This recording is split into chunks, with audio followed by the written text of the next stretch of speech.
현금을 들고 아무런 투자도 하지 않는 것은 명동 한복판에 있는 시간당 1만 원짜리 유료 주차장에 주차해 놓고 가만히 있는 것과 비슷한 일입니다. 돈이 계속 사라지는 일이라는 뜻입니다. 내가 가진 돈을 지키려면 돈 공부를 해야 합니다. 돈에 대한 지식이 모자라면 아무리 절약하고 투자해도 아무 소용이 없습니다. 재테크를 하려는 사람들은 대부분 가진 돈을 무작정 불리려고만 합니다. 하지만 제가 생각하는 재테크의 성공 비결은 돈 공부를 하는 것입니다. 어떻게 종잣돈을 빨리 만들고 그것을 어떻게 잘 지켜서 투자와 연결시킬지 종합적으로 생각할 줄 알아야 합니다. 그러려면 돈 공부를 해야 합니다. 돈 공부를 한 사람과 하지 않은 사람은 기본적으로 돈을 불리는 것에 대한 이해가 다를 수밖에 없습니다. 예를 들어보겠습니다. 100원을 넣으면 한 달간 매일 2배가 되는 요술 저금통과 10억 원이 있습니다. 둘 중 하나를 가질 수 있다면 여러분은 어느 것을 선택하겠습니까? 아무리 요술 저금통이라도 100원과 10억 원을 어떻게 비교하느냐며 10억 원을 선택했다면 당신은 후회할 것입니다.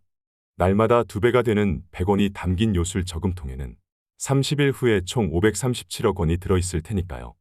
도저히 믿을 수가 없다고요? 이것이 복리의 마법입니다. 복리는 천재 과학자 아인슈타인이 8대 불가사의라고 얘기했을 만큼 신기한 일입니다. 돈으로 돈을 버는 일, 즉 투자를 하기 위해서는 가장 기본이 되는 지식이자 무기이기도 합니다. 더하기로 모으지 말고 곱하기로 불려라. 저축은 더하기로 돈을 모읍니다.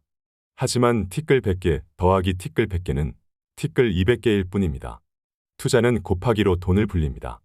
여기에 복리의 마법까지 더해진다면 그야말로 태산이 될 수도 있습니다. 티끌은 모아봤자 티끌이라는 말이 있습니다.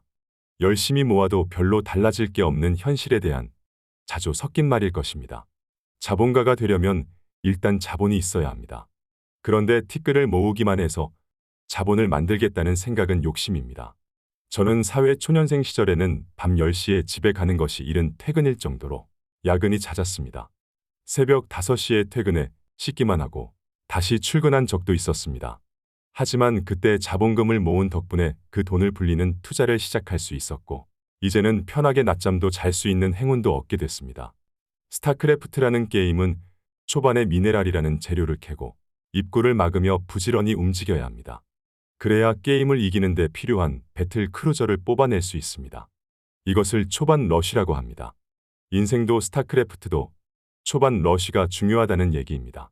티끌로 태산을 만드는 것은 적어도 한 판에 3600% 정도 수익을 낼 수 있는 카지노 도박으로나 가능한 일입니다. 제가 달러 투자를 할 때 0.3% 정도의 수익률에도 만족할 수 있었던 이유는 투자 원금이 300억 원에 가까웠기 때문입니다. 눈덩이를 굴리면 더 큰 눈덩이가 되지만 티끌은 모아도 그냥 티끌일 뿐입니다. 연 3%의 수익률로 10만 원의 자본 소득을 만들기 위해서는 300만 원의 자본과 1년의 기다림이 필요합니다. 하지만 하루 이틀의 노동이면 10만 원을 바로 벌 수도 있습니다. 또한 한 달에 10,000원만 아껴도 비슷한 효과를 얻을 수 있습니다. 그러므로 자본가가 되기 위해서는 일단 유의미한 자본을 만들어내야 합니다.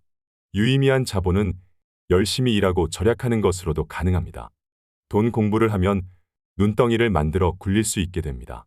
투자는 작은 성공을 되도록 많이 경험해서 티끌을 눈덩이처럼 굴려가는 것이 중요합니다. 지금은 최소 투자 단위가 1만 달러인 저 역시도 처음엔 몇천 원의 수익에도 기뻐했고 그것이 경제적 자유로 가는 출발점이었습니다. 첫 술에 배가 부를 수는 없습니다. 열심히 일하고 절약하며 작은 투자를 성공하는 경험을 쌓아나가다 보면 티끌을 굴려 태산을 만드는 기적을 경험하게 될 것입니다. 티끌은 모아도 티끌이지만 티끌을 굴리면 산이 됩니다.